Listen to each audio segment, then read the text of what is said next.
No video game hero would be worth a shiny button without their items, that laundry list of objects picked up along the way that let them fulfill their video game destiny. But not all items are created equal.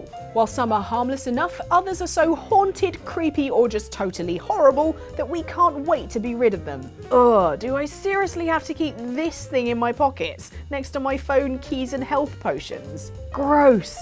Here are the creepiest items we'd throw in the bin immediately if they weren't so damn critical to the main mission. Along the way, beware spoilers for the following.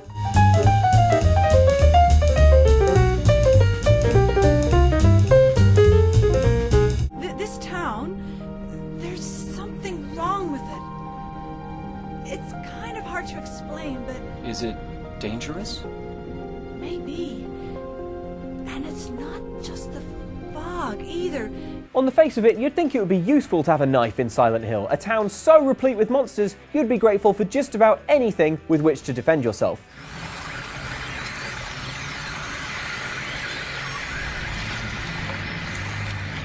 But that's not the case with Angela's knife in Silent Hill 2. Oh, it's you.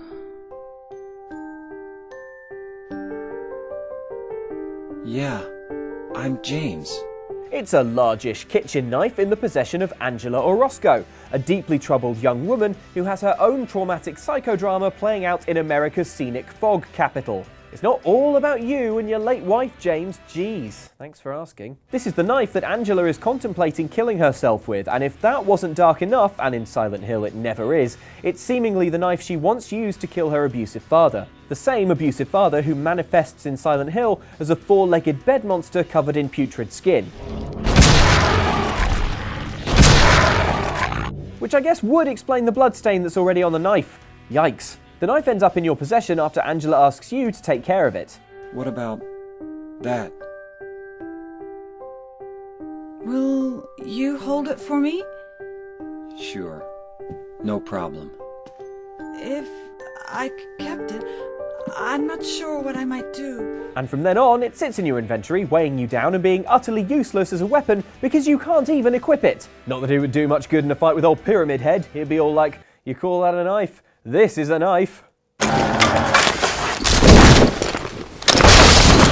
Anywho, in addition to a useless waste of pocket space for James Sunderland, if you examine the knife you're carrying too often, the game takes that to be an ominous sign of James's state of mind. James. Give me back that knife. No. I won't. Saving it for yourself? Which will make it more likely that you'll achieve the downerest ending of all of Silent Hill 2's downer endings, in which James drives his car into Toluca Lake. Now I understand the real reason I came to this town. I wonder, what was I afraid of? Without you, Mary, I've got nothing. Man, I really wish I had thrown that knife out instead of looking at it every few minutes. What? I like looking at shiny things. They hold my attention. He's lost. He's lost. Where are you?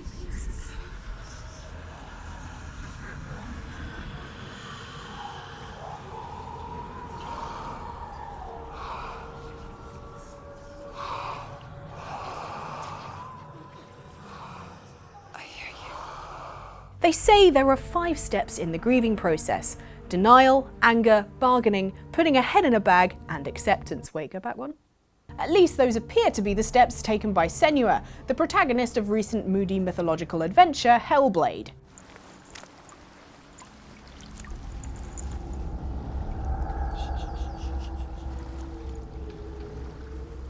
In the game, which explores themes of loss and coping with mental illness, Senua takes it upon herself to journey down into the darkest recesses of Helheim in order to save the soul of her true love, Dillion. The source of the darkness is in Helheim,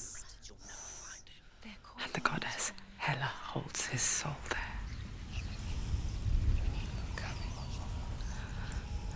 Her dear beloved, Dillion. This quest is every bit as grim as it sounds, but Senua isn't going it alone. For one thing, she's accompanied by the persistent voices she hears inside her head, which occasionally chip in with encouraging phrases, but far more regularly offer nagging doubt and derogatory comments. I guess it's the same with heights. You can stand on the edge, pretend it's going to be okay. But you know that death is near, waiting for you to make that little slip. And for another, she's got Dillion's skull tied up in a filthy tea towel on her belt. This morbid reminder of her lost love remains a fixture throughout the game, first making its presence felt when it appears to start breathing as Senua paddles towards Helheim. What's happening? It's breathing. It's breathing. It's breathing. He knows she's getting closer. Oh, that's horrible. Given that the end of the game sees Senua dropping Dillion's skull into an abyss, you might wonder if it was really worth lugging it around the whole time. I mean, there are abysses everywhere. But by this point it becomes apparent that Senua's journey wasn't as literal as it seemed, and by finally giving Dillion up, she's able to achieve something like closure. Besides, leaving Dillion on the mantelpiece at home was apparently never an option, as the voices Senua's horrible father implies with a poem. In the head of his corpse lies the seat of his soul.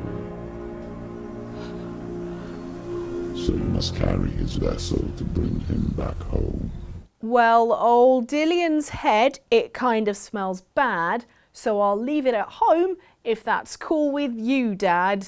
Yes, I suppose we can give you this now. Thanks. Looks pretty good for a dried up old head, doesn't it? I've not got a very good sense of direction. In fact, I'm only doing this video because I misread the directions to a new ice cream place, turned up at the studio, and I'm too embarrassed to let everyone know it's actually my day off. But even I'm better at finding my way around than wannabe pirate Guybrush Threepwood. Later on in The Secret of Monkey Island, Guybrush tracks his arch-nemesis, the ghost pirate LeChuck, to a lava maze underneath a giant monkey head. Unfortunately, the confusing, twisty maze, coupled with Guybrush's sense of direction, means that any attempt to make it to LeChuck's ship ends up with you back where you started, probably all annoyed and smelling of brimstone. The good news is there's a solution to Guybrush's problem. The bad news is that it involves carrying around a gross severed head. The head in question currently belongs to the Monkey Island cannibals, although before that, it belonged to a navigator with an uncanny sense of direction. So uncanny, in fact, that it persisted after his death, letting him guide you through the lava maze. I think it wants me to go to the right. And speaking of heads, I'd head straight there if I were you, because otherwise you're going to be spending a lot of time with a still-living corpsey cranium somewhere about your person. Where is he keeping that thing anyway? I'm not even sure those pirate pants have pockets. Just in case this grinning, desiccated skull wasn't quite gross enough for you, he's also wearing a necklace made of human eyeballs despite not really having much of a neck anymore. And you can forget about forming some sort of hilarious buddy movie rapport with him, because when it transpires you need that necklace to sneak aboard LeChuck's ship and actually talk to him, it soon becomes apparent that he's also a total dick. Now what do you want from me? May I please have that necklace? No, but thanks for asking so politely. I mean, if we didn't absolutely need this gross jerk head to finish the game, we'd have already dropped him into an abyss. I mean, we've already established they're everywhere. Honestly, you hear stories about how bad things were before GPS, but stuff like this really brings it home. The freemen will now be instructed in the use of theropods. Attend now and learn to shepherd antlions with the so-called bug bait. The Antlion of Half-Life 2 is an angry insectoid alien similar to an earth ant, but bigger, angrier, and even less welcome at your family picnic. The Antlion guard can summon other antlions with the use of smell, much like how I can summon Andy with this cinnamon roll. Something smells good. What's going on in here? You gonna eat that? What? Thanks. No.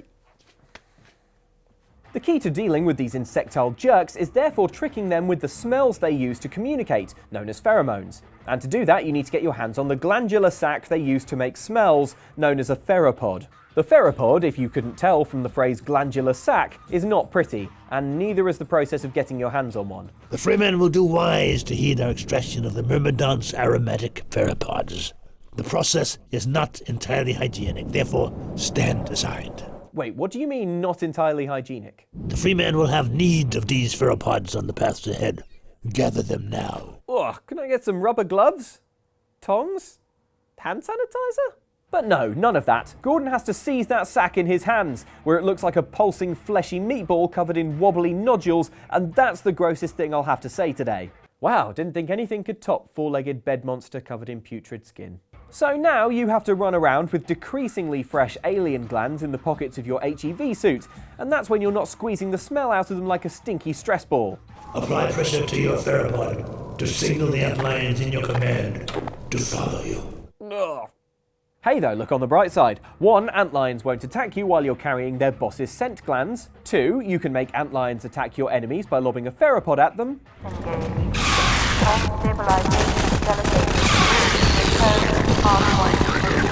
And 3, your skin renews itself in a process that takes 14 days, so in 2 weeks you will no longer have a hand that was anywhere near an alien's glandular sac. I see a mine collapsing on a dozen workers. A beggar succumbs to blood flies. The cat sleeps on a velvet pillow. When you're stuck in a predicament that you never expected, one piece of advice is to follow your heart. You know, your heart, inside of your chest. However, Corvo Artano and Emily Caldwin of the Dishonored series both got a different memo, instead following someone else's heart given to them by the dark-eyed outsider. I give you this, the heart of a living thing. Such lovely eyes. Stay focused, Ellen. You know what stays focused? The outsider's eyes. The heart is home to a spirit that guides its holder, helping Corvo and Emily to locate runes and bone charms, which are basically haunted bits of dead whale that give you creepy supernatural powers. Get within range of a rune or charm, and the heart will beat like the heart of a tiny mouse that has turned a corner to see a particularly large snake, or a guard that has turned a corner to see us. Plus, you can use the heart to learn about the people and areas around you, giving you some real insight into the Empire of the Isles. Welcome to Karnaca, stranger. He sells what he calls rabbit pies, but it's the mess they toss from the slaughterhouse. You're not going to find that in the Lonely Planet Guide to Karnaca. People not connected to the Void cannot see this steampunk nightmare organ, which is pretty good considering the amount you end up using it in public. Put that thing away, will you? Still, old school outsider fangirl Granny Rags can see it, and she's not best pleased about its existence considering who used to own it. But here's the worst part. It was a man she trusted over all others that did the deed. They say he's in league with the outsider, and that he won't rest until everyone in Dunwall is dead and cold. See, turns out this heart is the heart of Emily's assassinated mother, Jessamine, which means you've been carrying your dead mum or secret girlfriend's heart around in your pocket for 2 whole games, and now it's all covered in lint, probably. Sorry, Mum. Get that bit of dust off. Good as new.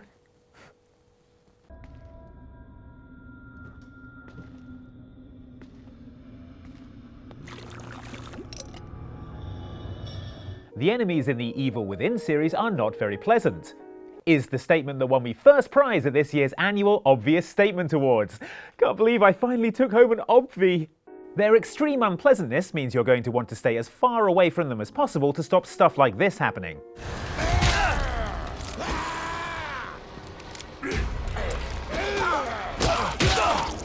Unfortunately, these are survival horror games, and as such you have to fight monsters occasionally.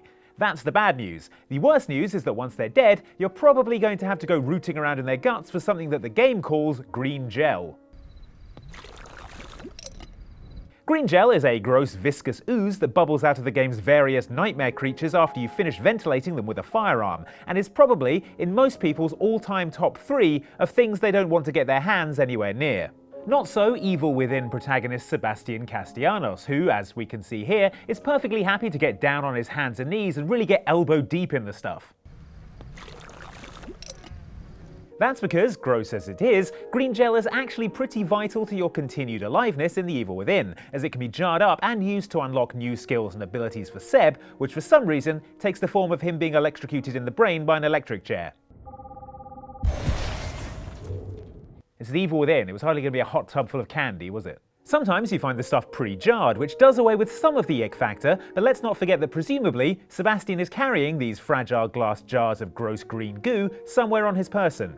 Let's just hope you don't fall over a bunch of times, hey Sebastian?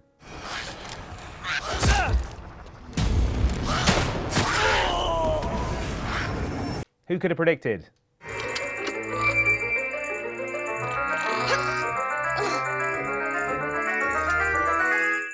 If you've played your fair share of Zelda games, you might be familiar with an item called the Mirror Shield. Here's how it looks in 1998's Ocarina of Time. As you can see, the design is a red frame surrounding what is clearly a mirrored panel, hence the name.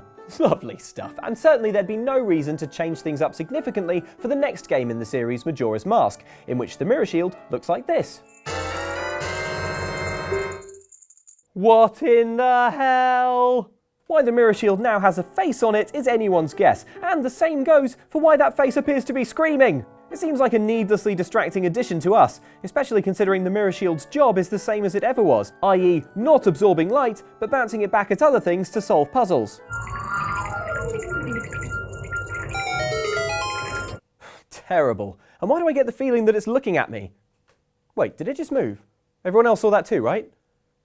Okay, I'm done.